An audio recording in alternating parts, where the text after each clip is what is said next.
ووقتها فاز الزمالك ركلات ترجيح. ثم كان في لقاء نصف نهائي مع ستيشن ستورز كان 3-1 للزمالك، ايمن منصور هدفين وخالد الغندور هدف. وادي امامنا هدف عن طريق امامنا باسم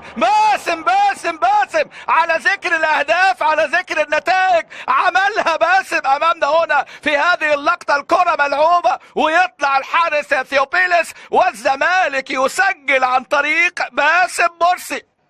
هدف ايه؟ كرة ملعوبة وباسم مرسي. يا ولد يا باسم، هذا الموسم 5 اهداف في الدوري. والكابتن محمد حلمي واحد من الخبرات ومن ابناء النادي، اي ابن من ابناء النادي جدير انه يكون يمسك نادي الزمالك. اسماء كبيره قبل كده ضربت نادي الزمالك، راحل طه بصري، كابتن طبعا ابو رجيله ربنا طول عمري، كابتن احمد رفعت، اسماء كتيره الحقيقه، والكابتن فاروق جعفر والكابتن حسن شحاته وميدو، اسماء يعني تعاملت، والكابتن حلمي طولان، كل دول اسماء كبيره خطره جدا. ممكن التعادل ولكن علي جبر والكره تطلع.